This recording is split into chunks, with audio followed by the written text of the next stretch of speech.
Krásný den, já vás vítám u tohohle videa, kde vám chci říct svoji vlastní zkušenost s potratem. A dělám to hlavně protože si myslím, že se o tom mluví strašně málo, že je to pořád dost velký tabu.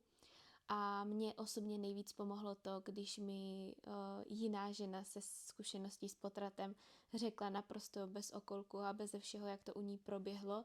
A já jsem tak mohla vědět, na co se mám připravit a co mě čeká a co se bude dít. A, a proto jsem se rozhodla, že tohle video natočím a že si to tím tak nějak možná i všechno uzavřu a že možná někomu z vás to pomůže, protože třeba kolem sebe nemáte nikoho, kdo touhle zkušeností prošel a může se hodit, vědět, co očekávat. A chtěla bych vám říct celý ten příběh, jak to všechno probíhalo, protože se stalo mezi tím spoustu věcí, které vypadaly, že možná ještě to nedopadne tak špatně, jak to nakonec dopadlo. Chci vám říct svoji vlastní zkušenost. Dopředu upozorňuji na to, že já jsem hodně jako pragmatická v tomhle. Mám hodně věcí v tomhle smyslu zpracovaných, takže ty věci beru tak, jak jsou. A možná to pro někoho bude moc přímý, takže na to upozorňuji dopředu. Ale doufám, že to prostě pomůže. A pokud jste tady u toho videa čistě náhodně a vůbec mě neznáte, tak moje jméno je Anna Růžičková. A pokud mě znáte z Instagramu Wellbabying jako spánkovou poradkyni, tak vás moc zdravím a jenom bych na úvod chtěla říct pár věcí k tomu těhotenství a k tomu mému příběhu zatím, protože si myslím, že je důležitý to vědět. Pokud mě nesledujete a neznáte prostě ten příběh. Já jsem máma skoro 5letého už syna, takže už jedno dítě mám. Zároveň jsem si strašně hodně vždycky přála mít těch dětí víc a situace tomu úplně nepřála. A po vlastně porodu prvního syna se potom u mě začaly objevovat různé zdravotní komplikace. Nebudu to moc rozvádět, prostě vypadalo to tak, že žádný druhý miminko už vlastně nebude. Bylo to takový hodně na houpačce, chvíli to vypadalo, že ano, pak zase, že ne. A bylo to docela těžké jako na to celkové zpracování a na to všechno kolem, protože já jsem si to miminko opravdu jako hodně přála, takže to pro mě bylo náročné smířit se nějakým způsobem s tím, že už žádný další miminko nebude. K čemuž vlastně došlo v loňském roce, teda v roce 2024 v červnu, kdy se ty moje zdravotní problémy natolik zase zhoršily, že už to vypadalo, že opravdu ta cesta k tomu miminku úplně nevede. Já jsem to tak nějak všechno osmutnila, si myslím, velmi.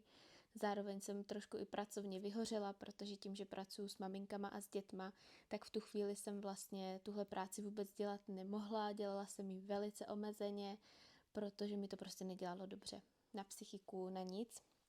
Takže jsem se trošku víc jakoby uzavřela do sebe, trošku víc jsem se začala věnovat jiným kreativním věcem, které mě bavily a baví, a dala jsem si takovou půlroční pauzu a pak jsem se tak nějak vrátila sama k sobě a prostě jsem začala trošku měnit ten svůj životní styl, trošku jinak přistupovat k práci, trošku jinak přistupovat ke stresu, ke stravování, k pohybu a podobně, a došli jsme do bodu, kdy jsme dostali zelenou a mohli jsme teda začít pracovat na druhém miminku, což bylo pro mě vlastně jako nečekaný, že to přišlo, byla to samozřejmě dobrá zpráva.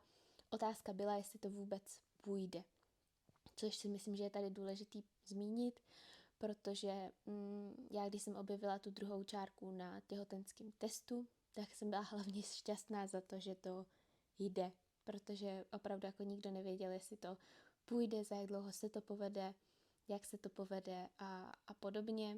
Takže já jsem jako vděčná za to, že vím, že to jde, že to jde nějakým způsobem přirozeně, a to, že to teďka nedopadlo, je samozřejmě věc, která nás všechny jako mrzela, mě obrovsky, ale zároveň tam mám pořád jako to pozitivum v tom, že vím, že to jde a že tam ta naděje pořád je veliká. Takže to tak nějak pro začátek. Já vlastně minulý rok, v tom roce 2024, přesně na konci června jsem zjistila, že teda už asi žádný miminko nebude a tak jsem se s tím tak nějak jako smířila. A letos přesně 30. června jsem zjistila, že jsem těhotná. A měla jsem pozitivní těhotenský test. Tím, že já to svoje zdraví řeším dlouhodobě a hodně, jak psychický, tak fyzický, tak já jsem hnedka začala řešit všechno i kolem toho těhotenství. Já už jsem si předtím nějakou dobu říkala, že bych si zase měla zajít na krevní testy a nechat si všechno jako zkontrolovat, abych měla jistotu, že je všechno v pořádku.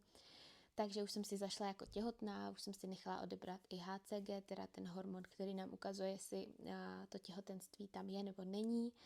A jakože už jsem si objednávala i konzultaci vlastně s nutriční poradkyní, abych všechno podchytila, protože v prvním těhotenství jsem měla těhotenskou cukrovku a byla jsem z toho poměrně vyřízená, protože jsem skoro celý těhotenství byla hladová.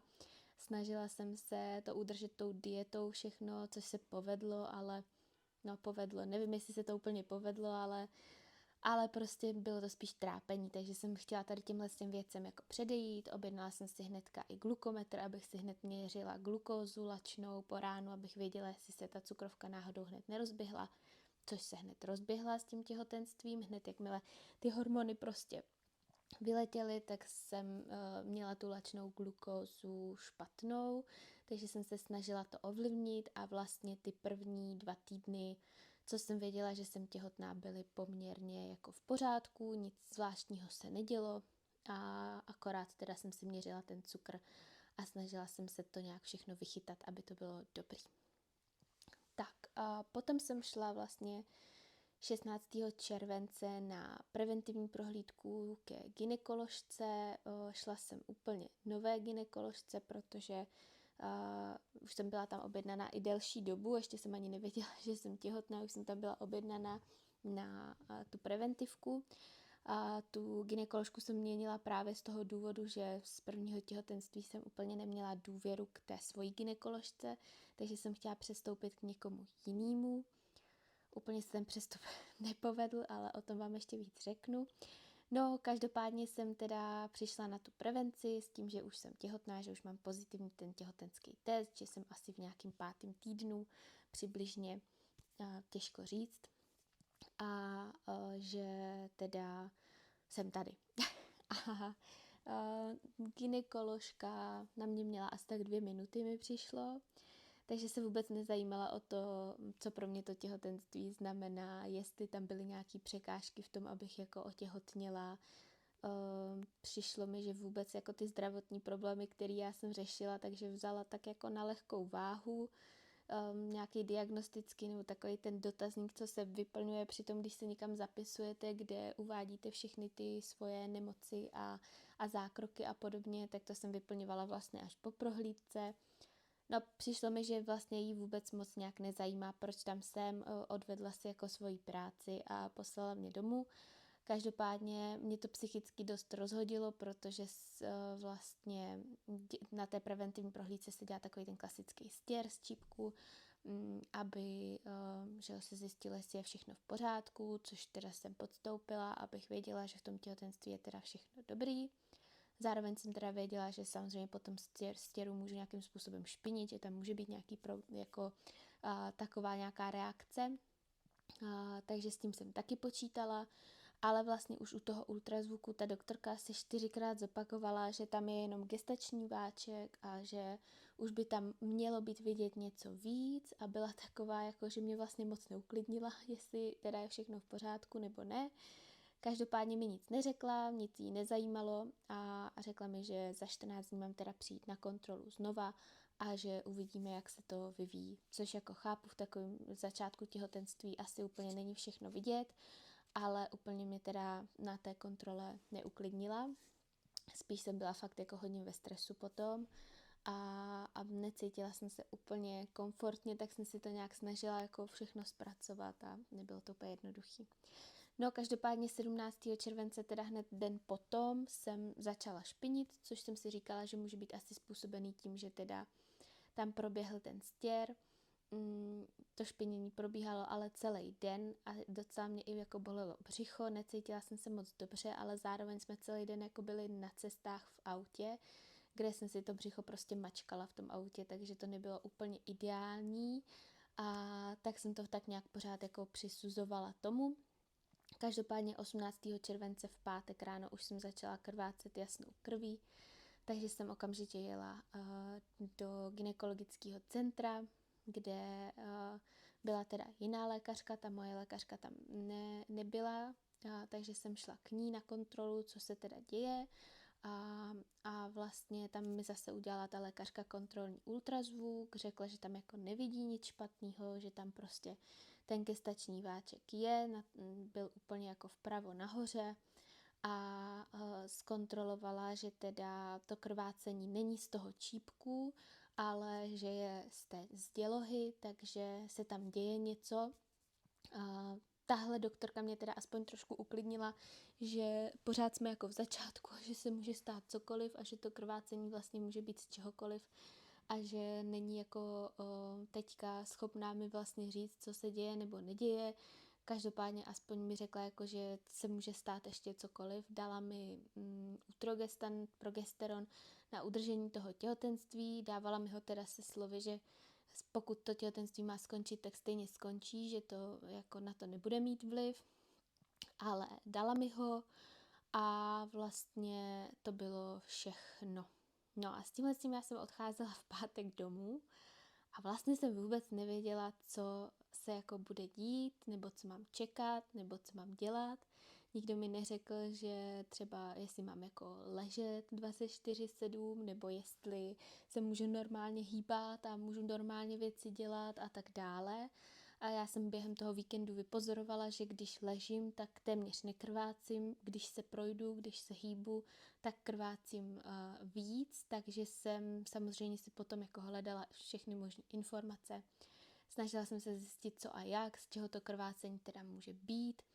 A zjistila jsem teda, nebo to mi říkala i ta gynekoložka, že vlastně to může být ještě pořád z té dělohy, že to tam všechno nějak jako spojuje, a že se může nějaký kus té děložní sliznice prostě odloupnout, že tam může nějaká cévka prasknout, nebo že to může být hematom.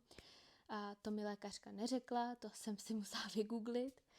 A tady vás chci jenom všechny uklidnit, že pokud si jdete všechno vygooglit a hledat na modrým koníkovi Emiminu nebo si o tom píšete s chatem GPT, tak vás naprosto chápu, protože všechno tohle já jsem v tu chvíli dělala, protože já jsem neměla od těch lékařek absolutně žádnou informaci o tom, co to vlastně může být a co mám se sebou dělat, jestli můžu nějak k tomu pomoct, aby to bylo jako lepší a vlastně jsem ani nevěděla, co mám čekat.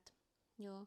Otázky od lékařek a od sestřiček, jak moc velký to krvácení je, to pro mě bylo úplně jakože španělská vesnice, jak to vysvětlit, jak moc velký krvácení to je, protože jsem zjistila, že to musí být asi jako hodně, ten pohled na to, jak moc to krvácení je velký, je asi hodně individuální, protože i doktorka, i sestřička, i ChatGPT mi tvrdili, že potrat, že to poznám, že to je jako silnější menstruace. Já jsem si teda myslela, že mám menstruaci hodně silnou, ale to, co jsem zažila u toho samotného potratu, rozhodně nebylo jako silná menstruace.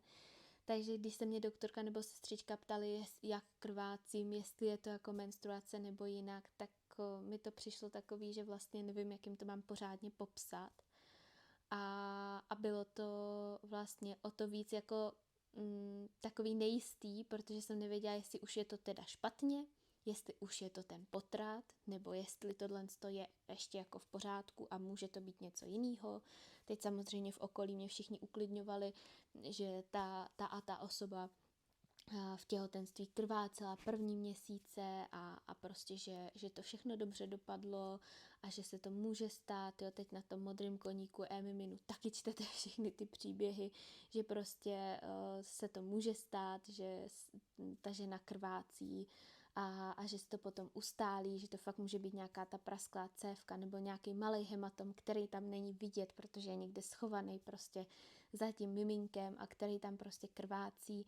Takže já jsem se furt snažila nějakým způsobem sama sebe uklidňovat, že to je dobrý, že to je v pořádku, že to může být prostě ten hematom, že budu ležet, že budu odpočívat, budu brát ten utrogestán, pak půjdu na kontrolu a ono se to nějakým způsobem určitě jako uklidní časem a bude to v pořádku. No, takže v pátek vlastně toho 18. července já jsem teda začala víc krvácet, o víkendu jsem nějak testovala teda co a jak s tím, hledala jsem ty informace a pak už od toho pondělka jsem víceméně jenom ležela a odpočívala a snažila se moc jako nehýbat. Pak už jsem se víceméně tak nějak v úterý jako složila, že asi jako potřebuju, aby se mnou zůstal i manžel doma, protože jenom když jsem šla pro malýho do školky a to jsem jela autem, takže jsem jenom šla k tomu autu a od auta do školky, tak jsem potom začala krvácet výrazně víc a to břicho mě pak jako víc bolelo a celkově vždycky to dopoledne bylo nějakým způsobem poměrně jako v pořádku, ale odpoledne už potom toho krvácení a těch bolestí bylo víc a pak už večer úplně.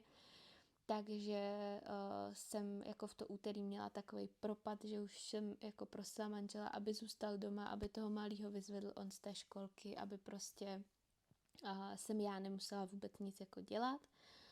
A rozhodla jsem se teda, že ve středu půjdu na kontrolu znova na ultrazvuk k té svojí nové doktorce a že se teda nechám znova vyšetřit, aby se vědělo, jak to tam vypadá, protože vlastně to krvácení vypadalo pořád stejně. Jo. Ráno během dopoledne jsem téměř jako nekrvácela a potom vždycky od toho poledne dál jsem krvácela víc, ale nebylo to jakože takhle. Chtěla bych vám říct, jak moc to bylo jako velký krvácení. Nebylo to velký krvácení, nebylo to tak, že když jsem ležela v klidu, takže by ze mě jako sršela krev, to vůbec ne. Bylo to právě spíš tak, že když jsem se jako prošla, šla jsem na záchod, tak prostě ta krev tam byla, ale nebylo to tak jako při menstruaci, že prostě ta krev teče, jo. To vůbec nebylo, takže právě proto jsem si říkala, zajdu radši na tu kontrolu, pořád se to nemění, je to stejný jako v ten pátek, tak ať vím nějaký nový informace, že jo. Takže by se mi jich moc dostalo. A empatie žádná, podpora žádná a šla jsem teda na ten kontrolní ultrazvuk, lékařka to zhodnotila tak, že to těhotenství vypadá, že bude asi neprosperující, protože se jí zdá, že ten gestační váček je menší. Já jsem teda si mezi tím vypočítala, kdy pravděpodobně došlo k tomu oplodnění, takže asi pravděpodobně bych mohla být v nižším týdnu, než vypočítávali podle toho dne poslední menstruace. A to se na mě dívala jako, že takhle my to nepočítáme, takže nic. To už jsem byla vlastně v nějakým 7. týdnu podle tabulek. No a lékařka teda zhodnotila, že se jí zdá, že ten gestační váček je menší. Každopádně na té předchozí kontrole ho nezměřila a nezměřila ho ani ta lékařka v ten pátek předtím, když jsem tam byla s tím krvácením, takže to neměla objektivně jak zhodnotit, jestli se ten gestační váček zmenšuje nebo nezmenšuje.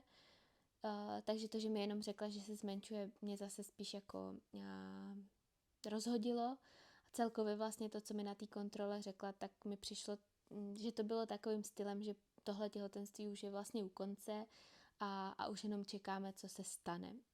Navrhla mi teda, že můžu ještě jako počkat, že mě pošle na krevní test, zase na kontrolu toho HCG, kde teda já jsem jí řekla, že vím tu hodnotu úplně ze začátku toho těhotenství, takže se podle toho dá nějakým způsobem asi odvodit, jak to postupuje, jak se to mění.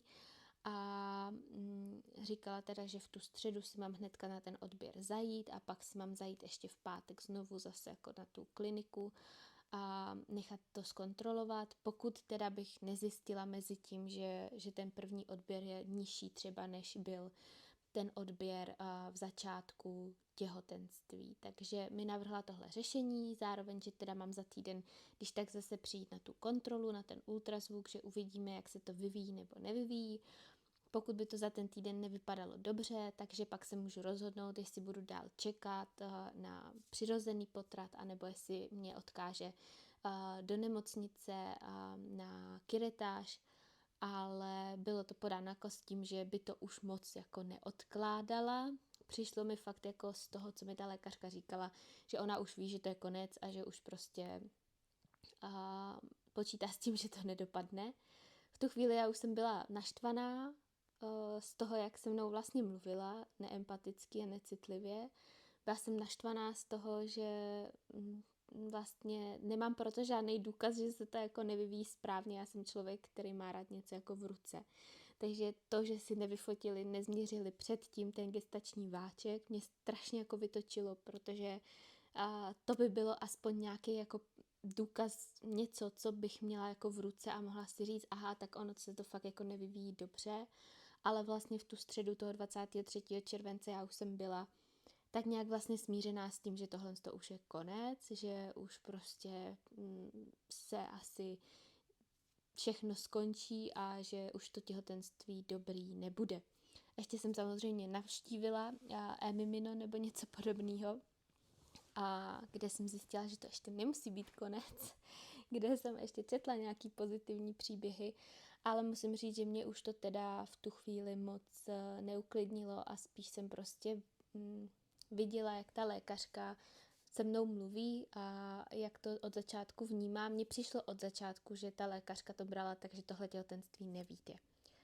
A vlastně od té chvíle, co jsem byla jako ve stresu a bylo to jako náročný v tom smyslu, že jsem to jako cítila z ní.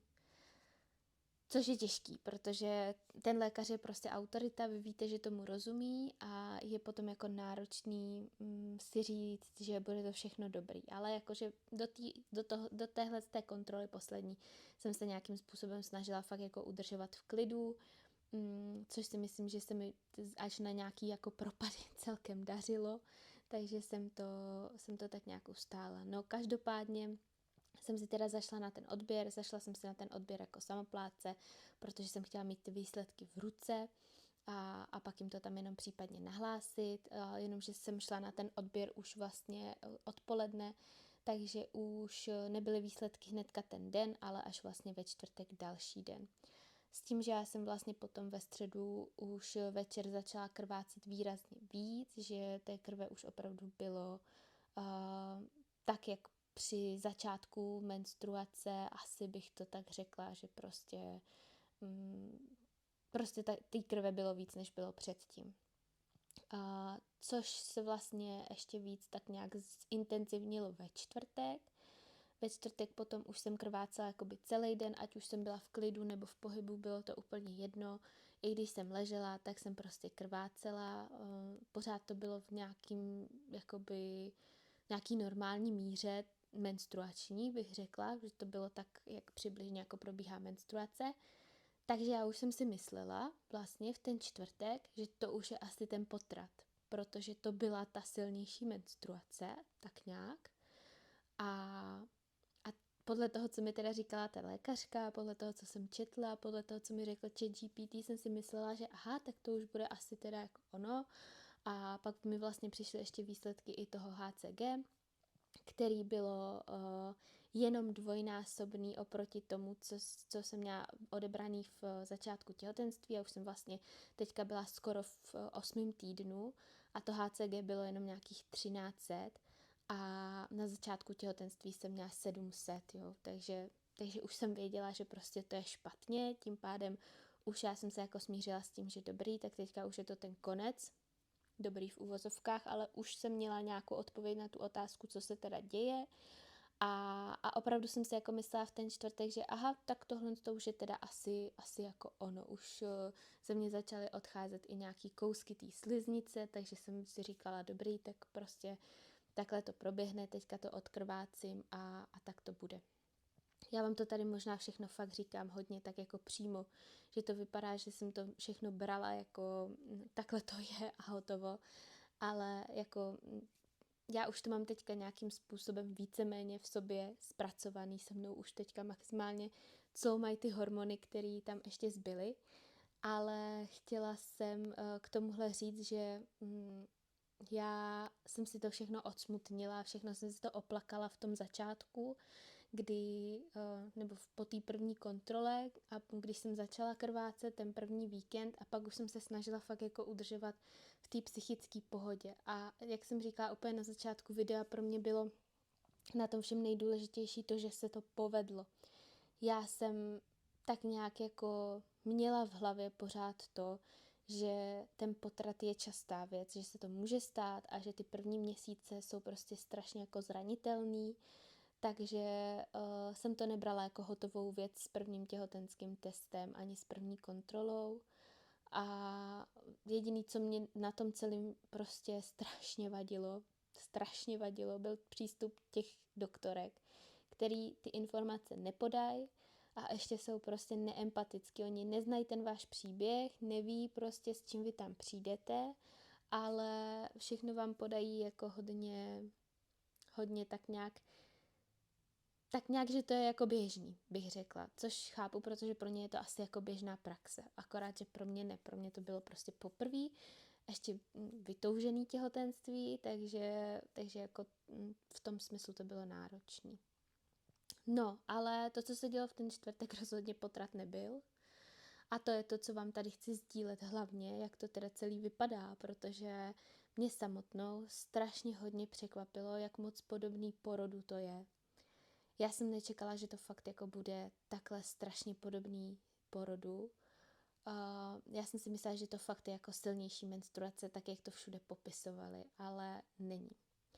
A já jsem vlastně potom v pátek 25. července zůstala úplně sama doma, chtěla jsem zůstat sama doma, věděla jsem, že potřebuji nějaký čas pro sebe a bylo to nejlepší rozhodnutí, které jsem mohla udělat, protože jsem měla chvilku tak nějak všechno jako vypustit, nemusela jsem se o nikoho starat, nemusela jsem nikoho řešit, s nikým nic řešit a mohla jsem si řešit jenom sama sebe, své pocity, svoje potřeby, koukat se na nějaký seriál, pouštět si podcast a pracovat a prostě si jenom tak být, takže já jsem se fakt jako na ten čas těšila. A tím, jak jsem ten prostor měla, tak si myslím, že jsem ze sebe hodně věcí tak jako pustila, že jsem se hodně uvolnila. A vlastně to dopoledne bylo ještě pořád takový stejný jako ten čtvrtek. Já jsem ještě nahrávala reelsko a normálně jsem jako fungovala, všechno v pohodě. A potom v pátek vlastně po obědě odpoledne už přišlo takový jako z ničeho nic. Seděla jsem v křesle, koukala jsem na nějakou reality show na Netflixu a cítila jsem, jak ze mě začíná najednou jako týct hodně krve. Fakt jako jsem cítila, že to je pořád takový to, jak když u menstruace prostě cítíte, že z vás vytýká ta krev, tak jsem tohle cítila, že to ale přichází jako hodně opakovaně, rychle za sebou. Takže jsem se samozřejmě lekla, abych všechno stihla a nebyla nějak celá jako protečená. A šla jsem do sprchy, že prostě v té sprše chvilku budu a že uvidíme prostě, co se stane.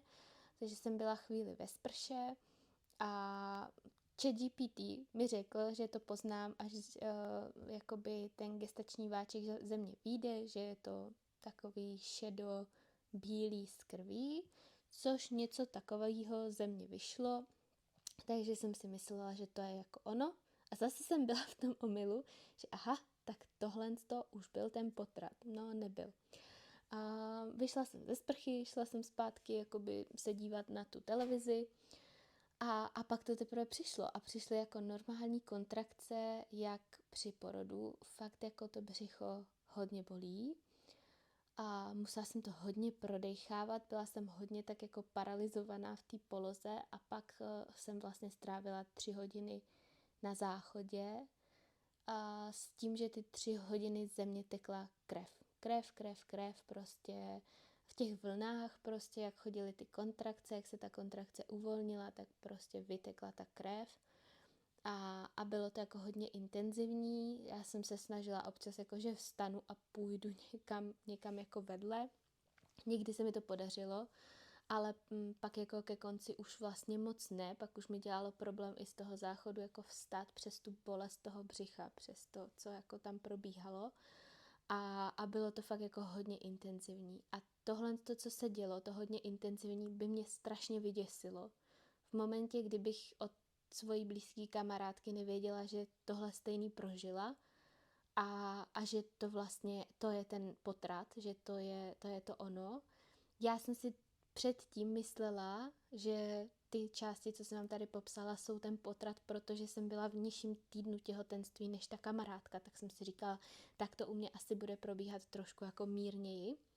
Neprobíhalo, byly to ty jatka, co říkala a prostě to takhle opravdu jako proběhlo. Ten smích je tady spíš přes slzy. A no, a prostě to jsem chtěla tady zmínit hlavně, protože si myslím, že tohle je ta zkušenost, kterou vy potřebujete slyšet.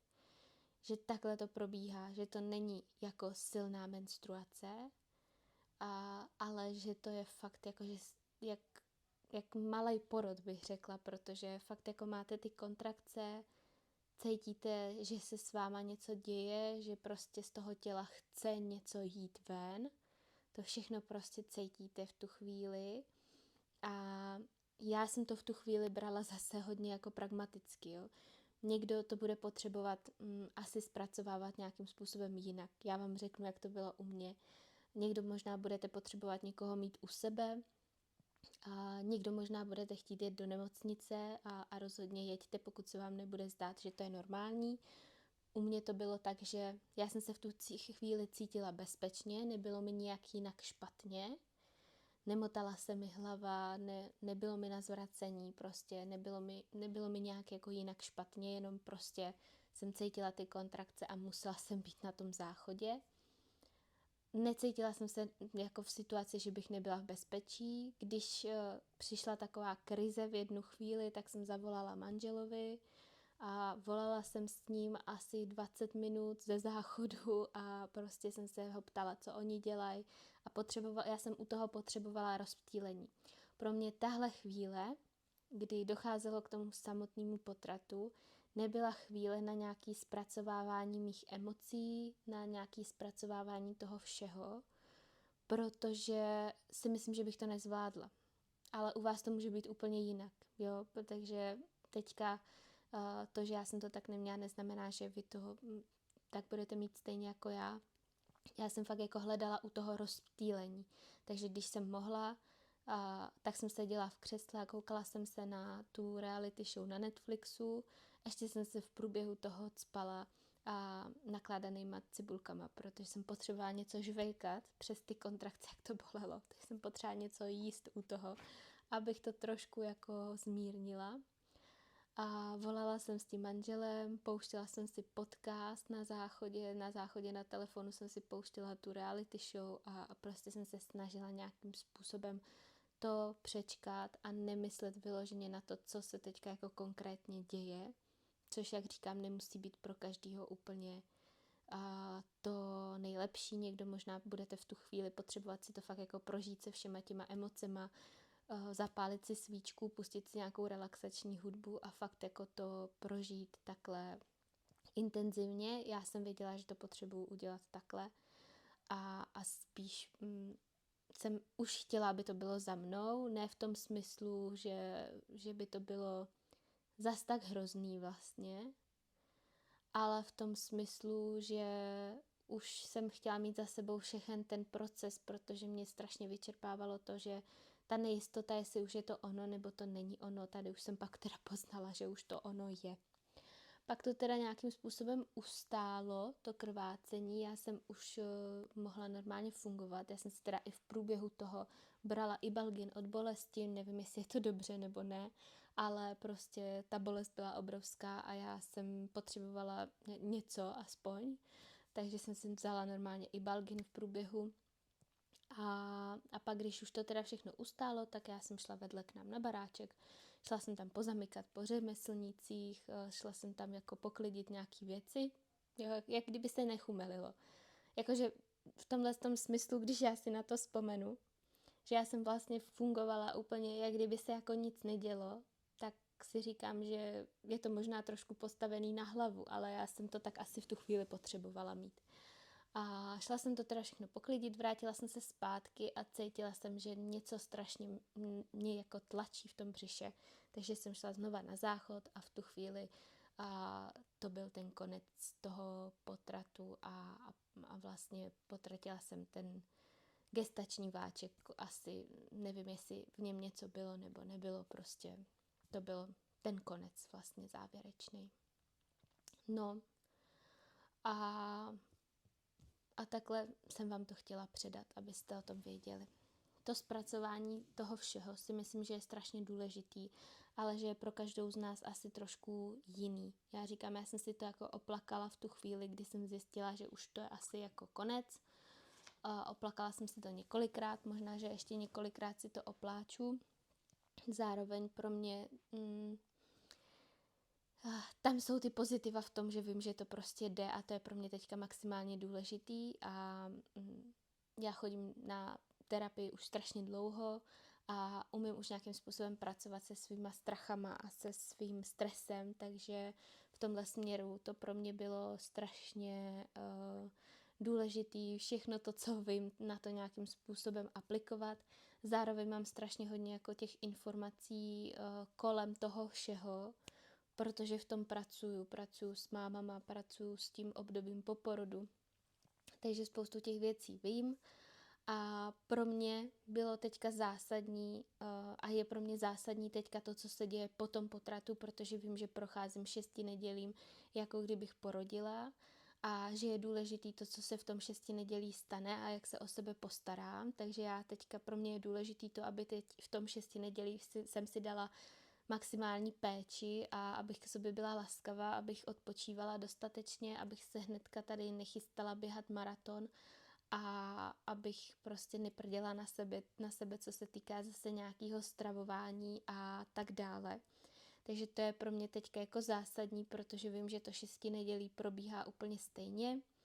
Zároveň jsem strašně vděčná za to, jak to moje tělo to zvládlo, jak to sneslo, jak se s tím vypořádalo samo a byla jsem strašně ráda za to, že jsem nemusela do té nemocnice, což zase není pro každou z vás, protože já věřím tomu, že kdybych nevěděla o té kamarádky, jak to probíhá a kdybych se necítila dobře, tak si okamžitě volám jako sanitku a chci jet do nemocnice a chci být pod dohledem. A nebo kdyby to mělo trvat nějak dlouho a prostě ten potrat se pořád jako samovolně nespouštěl, tak bych taky rozhodně šla tou cestou toho, že prostě přistoupím na tu kiretáž a že půjdu do té nemocnice. Protože i tam byly nějaký strachy, který jsem se snažila jako zpracovat. Takže je úplně v pořádku, pokud se rozhodnete jít i touhle cestou. Tam je hlavně důležitý asi nějaký váš vlastní komfort a to vaše rozhodnutí. Ale pro mě tohle bylo jako jedna z těch důležitých věcí, že jsem si to mohla prožít doma, že jsem byla sama, že vlastně to přišlo v tu pravou dobu, kdy jsem asi tak nějak jako potřebovala a jsem za to vděčná. Jsem vděčná tomu svýmu tělu, že to zvládlo a že to takhle uneslo, protože dneska máme 4. srpna, když nahrávám tohle video a vlastně já už skoro nekrvácím, což je pro mě naprosto jako zázračný, že už vlastně to tělo se takhle jako s tím vypořádalo, už jsem byla na kontrole a u té lékařky, kde vlastně mi říkala, že ta děloha vypadá, že je naprosto čistá, už jsem byla na kontrolním krevním zase odběru toho HCGčka, kde už to HCGčko bylo na nějaký 31, takže jdu ještě jednou tento týden, aby jsme věděli, že teda všechno je pryč a že se bude moci přijít nějaká další šance. Takže takhle. A nebudu to už dál protahovat, protože už mluvím strašně dlouho. Já budu ráda, když to někomu z vás pomůže. Budu ráda, když budete komentovat nebo mi psát nějakou zprávu, tak budete empatičtí a slušný, protože i když tady vypadám možná, že to beru všechno tak, jak to je, tak samozřejmě jsem jenom člověk a je to pro mě jako citlivý téma a může mě něco ranit, takže budu ráda, když v tomhle tom zachováme tu empatii a slušnost i vůči ostatním ženám, který si to třeba budou poslouchat a který to bude zajímat a pokud vám to video pomohlo, tak budu ráda, když mi třeba napíšete. Každopádně budu držet palce všem vám, aby se nic takového nestalo, pokud to posloucháte jenom jako z nějakého zájmu nebo pokud ještě nevíte, jak to u vás bude probíhat. A pokud se to u vás stalo, proběhlo to, tak budu všem moc držet palce, aby to po druhý všechno bylo v pořádku. U mě se teda potvrdilo, že to bylo špatně založené těhotenství. Lékařka mi řekla, že to je něco, co se prostě stane, že se ty geny spojí špatně, to těhotenství se neumístí úplně na dobré místo v té děloze a že to potom takhle jako nedopadne a že to není nic, co by se mělo nějakým způsobem opakovat.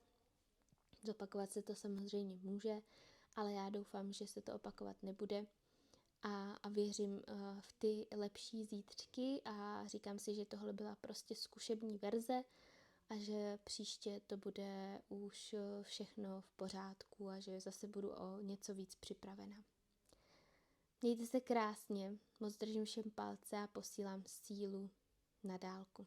No a ještě jsem si vzpomněla na jednu věc, kterou jsem s váma chtěla sdílet ohledně toho zpracování, takže ještě to v rychlosti řeknu, takhle na konci. A já jsem chtěla potom v rámci zpracování celého toho procesu a toho, co se stalo, udělat něco, abych si to tak jako uzavřela, kromě tohohle videa.